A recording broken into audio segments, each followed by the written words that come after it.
हमरे सोना से बाबा हमारा मिला दो, अब की सवानावा में किस्मत जगा दो। ए बाबा हमरे सोना से बाबा हमारा मिला दो, इहे सवानावा में किस्मत जगा दो। पागली से हो बाबा लगा दो सदिया हो, लगा दो हमरो हरदिया हो। ए भोले बाबा जल चढ़ाइबा तोरा हर साल, दोनों जन मिलके देव घर आइबा हो। ए भोले बाबा जल चढ़ाइबा तोरा हर साल, दोनों जन मिलके देव घर आइबा हो।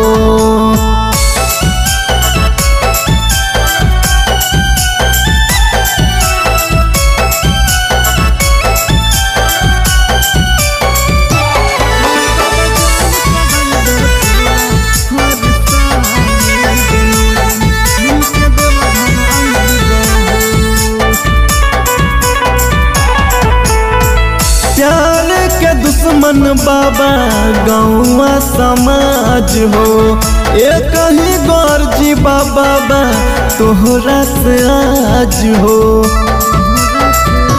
हाँ हाँ प्यार के दुश्मन बाबा गौवा समाज हो, एक ही गौर जी बाबा तोहरा से आज हो।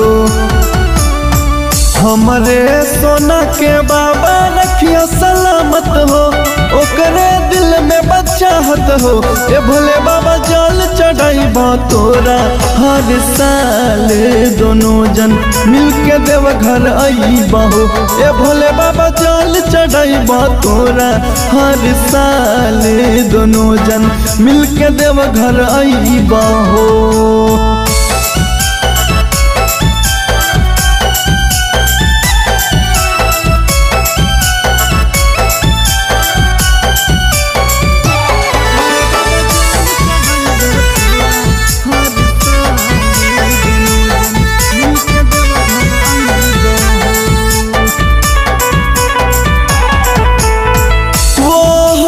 भूखले बाड़ी सावन सोमवारी, कृपा बनैले रहिहा एहो त्रिपुरारी बाबा।